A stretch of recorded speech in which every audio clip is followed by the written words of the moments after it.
The federal coalition's brief flirtation with a limited emissions trading scheme for energy producers is formally over. Floated by the Energy Minister on Monday, it was killed off by the Prime Minister today. From Canberra, Greg Jennett reports.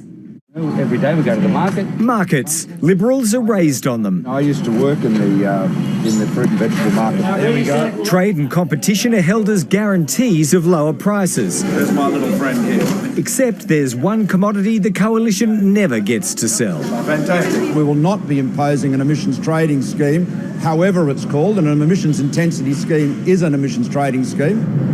An emissions intensity scheme is for big power generators to exhaust allocated amounts of carbon, selling any tonnes they don't burn or paying for excess tonnes they do, and it was under consideration. We'll look at that. So any chance of that applying?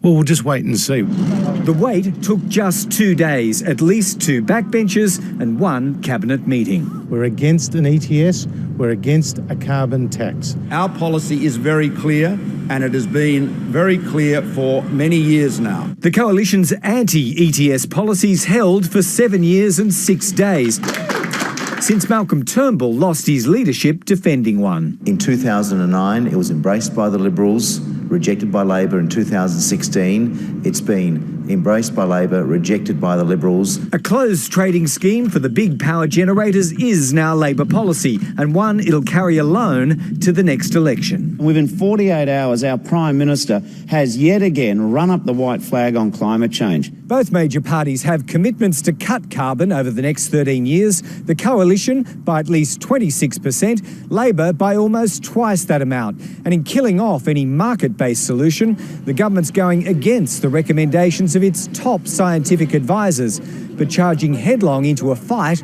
over power supply and prices. Do you want to pay more for energy? Do you want to pay a lot more for electricity and energy? Well, Bill Shorten's your man if you want to do that. Thank you so much. But promises to drop prices We'll get you another one. must be handled with care. Greg Jennett, ABC News, Canberra.